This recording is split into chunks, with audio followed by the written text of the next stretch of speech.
پھر حضرت عمر کے زمانے کا ہی ایک واقعہ تاریخ میں آتا ہے۔ حضرت عمر کا گزر ایک ایسے دروازے کے سامنے سے ہوا جہاں ایک بوڑھا سوالی جس کی نظر زائل ہو چکی تھی بھیک مانگ رہا تھا۔ آپ نے پیچھے سے اس کے کندھے پر ہاتھ رکھا اور فرمایا کہ تم کون سے اہل کتاب ہو؟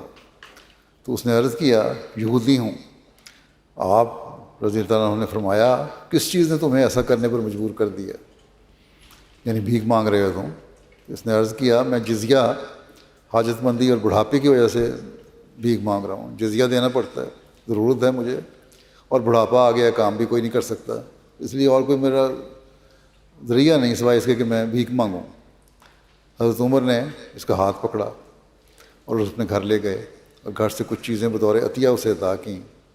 پھر آپ نے بیت المال کے خزانچی کو بلوایا اور اس سے کہا کہ اس کا اور اس جیسے دوسرے افراد کا خیال رکھو، کیونکہ یہ بات غیر منصفانہ ہے کہ جوانی میں ہم ان سے جزیہ لے کر کھائیں، پھر بڑھاپے میں ان کو بے سہارا چھوڑ دیں۔